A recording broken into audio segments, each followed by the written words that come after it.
harapan saya ditindaklanjuti dan diseriuskan. Fokus, konsentrasi, diproses, jangan di kasus ini terlalu cepat ditutupi alasannya gangguan jiwa. Saya tidak terima itu. Mohon didalami lagi dan kita masih tunggu. Kita insyaAllah punya sabar yang panjang. InsyaAllah sampai hari kiamat kita sabar.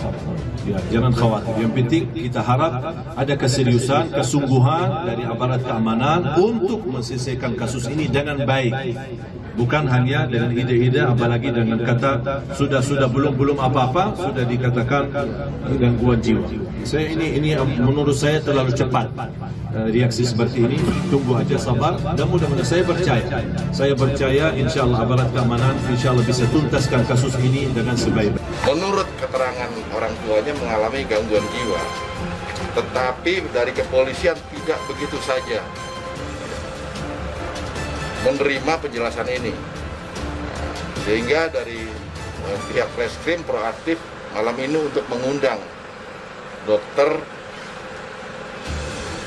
dari rumah sakit jiwa kurungan nyawa atas nama dokter psikiatri Tendri, dan hari ini sudah diobservasi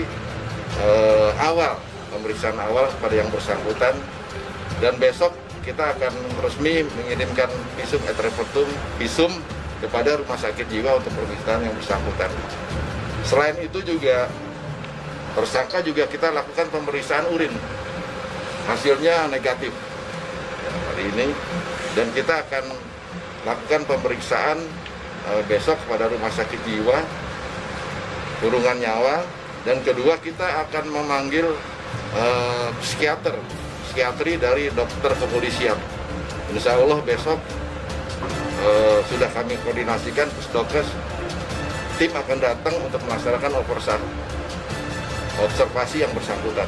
Memang dia ditinggal di sini, ya. Cuman sepengetahuan saya itu dia sudah nggak di sini lagi, sudah ke Mesuji. Nah, saya tahunya kejadian ini kemarin itu pas ditelepon, udah datujah kan. Saya tahu ada di sini dianya. Itu aja yang saya tahu. Kurang tahu kalau seharian dia nggak pernah keluar, nggak pernah keluar dia. Ya kan saya juga jualan tuh, kelihatan di rumah kalau dia keluar pasti tahu dia. Ya baik, untuk pelaku ataupun diduga pelaku TSK AA yang berusia 24 tahun berjenis kelamin laki-laki ini, tentunya kami dari pihak penyidik tengah melakukan pendalaman terhadap kondisi baik psikis maupun dari fisik ya daripada tersangka AA ini, karena bagaimanapun juga tindakan kriminal yang dilakukan ini adalah sudah melanggar dalam Kitab Undang-Undang Hukum Pidana, yaitu di dakwaannya itu di dalam sangkaannya itu adalah di pasal 351 ayat 2, apabila seseorang yang akibat penganiayaannya mengakibatkan seseorang luka-luka, jadi di ayat 2, dan itu ancamannya adalah ancamannya di atas 5 tahun dan memang harus dilakukan penahanan. Nah, namun di dalam kita melakukan proses berkas perkara ini, kita harus betul-betul melakukan penyelidikan secara mendalam. Ya, jadi dalam hal ini mungkin kita juga memeriksa keterangan dari saksi dari keluarga pelaku juga. Nah, jadi sudah ada penyampaian dari keluarga ataupun orang tua dari pelaku, di mana orang tua pelaku sempat membawa diduga tersangka itu atau pelaku ini berobat di salah satu rumah sakit ataupun tempat pengobatan yang ada di Kota Bandar Lampung. Kami juga lakukan pendalaman, penyelidikan apakah benar dilakukan di sana. Sebelum kita lanjut, jangan lupa like, subscribe, dan nyalakan loncengnya agar tidak ketinggalan info terbaru lainnya terkini. Semoga bermanfaat.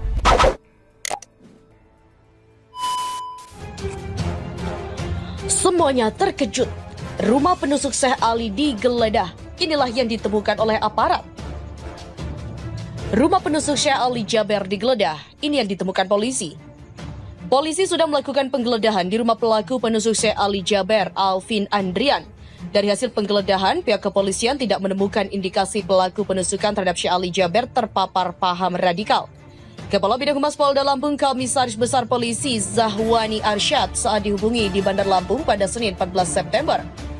Menegaskan saat dilakukan penggeledahan di rumah pelaku tidak didapat barang bukti yang bersinggungan dengan dugaan radikalisme. Untuk sementara, dari hasil penggeledahan tadi malam tidak ditemukan apa-apa di rumah tersangka.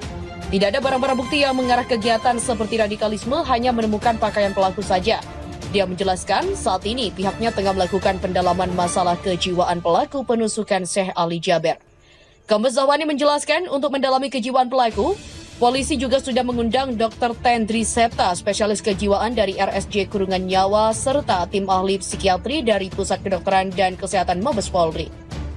Pasca kejadian tersebut, dia menegaskan pengamanan kegiatan pemasyarakatan akan lebih diperketat dengan tetap mengedepankan protokol kesehatan.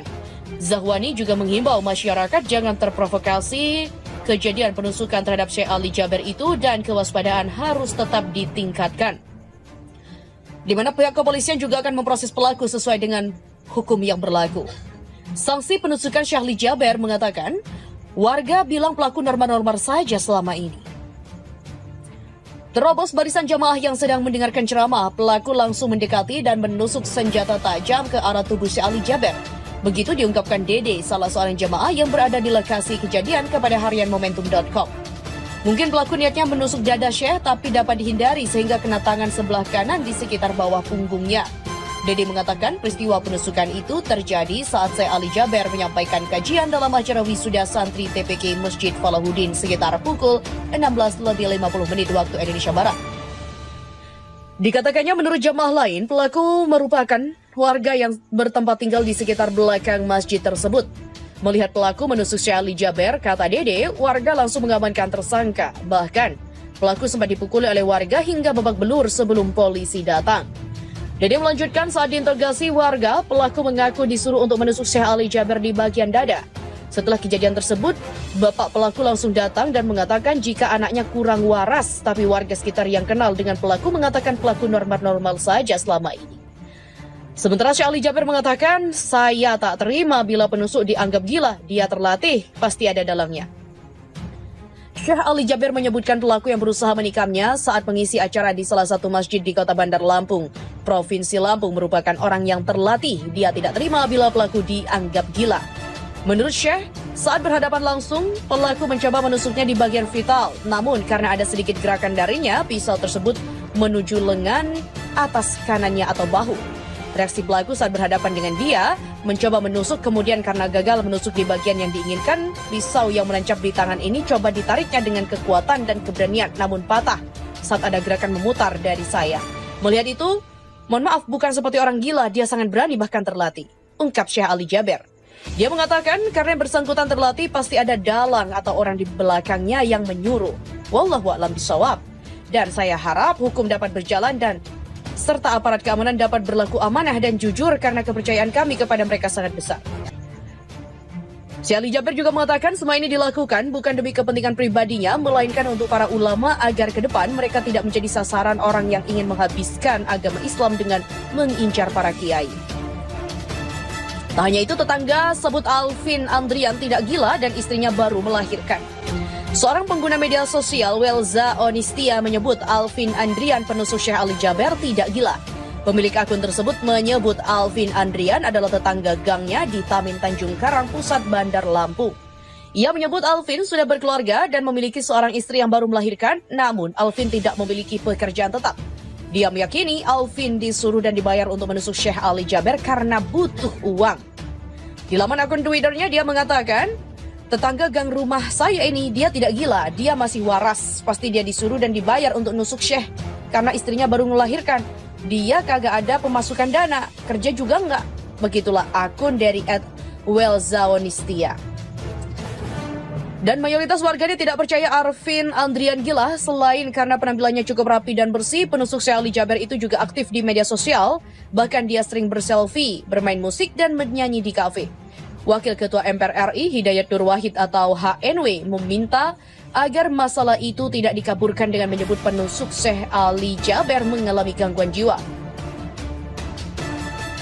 Netizen bisa saja mengunggah foto-foto si penusuk lagi selfie ria dan makan bakso pula. Polisi agar usut tuntas, berikan sanksi keras agar negara hukum tegak dan umat tidak terlalu cemas. Begitulah kata Hidayat Nur Wahid di akun Twitternya.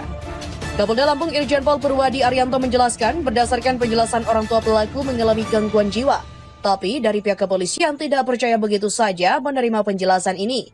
Sehingga dari pihaknya proaktif untuk mengundang dokter dan dari Rumah Sakit Jiwa atau RSJ Provinsi Lampung. Demikian kata Irjen Pol Purwadi pada Minggu malam.